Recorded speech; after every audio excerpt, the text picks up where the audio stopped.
Hi gardening friends, I'm Colleen Dieter with atxgardens.com. Today I'm going to show you how to choose healthy plants at the nursery. I'm going to start with these lavenders. And you can see how some of the leaves on the bottom look sort of yellow. They're a little droopy, a little wilty. That's a sign that this plant has been overwatered, and that's really common with lavender. Compared to this plant here, that looks silver all the way through. There's no droopy leaves, it looks really good. This one too, with the droopy leaves, has a lot of roots coming out of the bottom of the pot, and that shows that it's been in the pot for way too long. This one, with the droopy leaves and the roots coming out of the bottom, is more likely to have problems after you plant it. So look for that when you're shopping for lavender and other Mediterranean type herbs. Up next are the tomatoes. Now, taller is not always better. Okay, so both of these tomatoes have the same number of leaves. They've got about 7 or 8 leaves each, but this one is taller and more lanky because it's been stretching for the sun. And a shorter and stockier plant tends to be more healthy, and it's also easier to get it home without breaking it.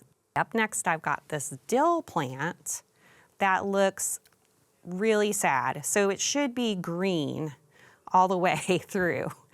And it's been overwatered or exposed to cold. Now this is one that you might be able to rehab if it's on sale, if it's in the discount section, you know. But what's important to understand is that it's a cool season plant. So if it's toward the end of the cool season, then it's getting to be too late to plant it anyway. Up next is this red buckeye. And these are really great trees, but they're really hard to find at the nursery. They're hard to find at the nursery because most of the year they lose their leaves, and that's okay.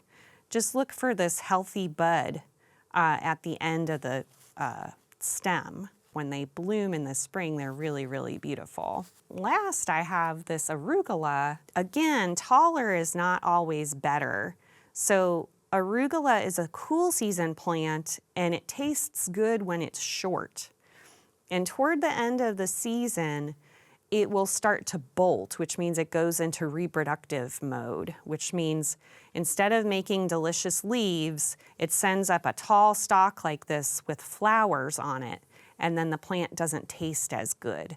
So with arugula, again, taller is not always better. And now I'm going to give you some tips for choosing a shade tree at the nursery. So the number one thing to look for when you're picking out a shade tree like an oak or a pecan is to dig around the root flare at the base of the trunk to make sure there aren't any girdling roots. That's roots that are circling the trunk or crossing over the trunk, because that will kill the tree in the long run. You also can ask the nursery staff to remove the tape that holds the trunk of the tree onto the stake.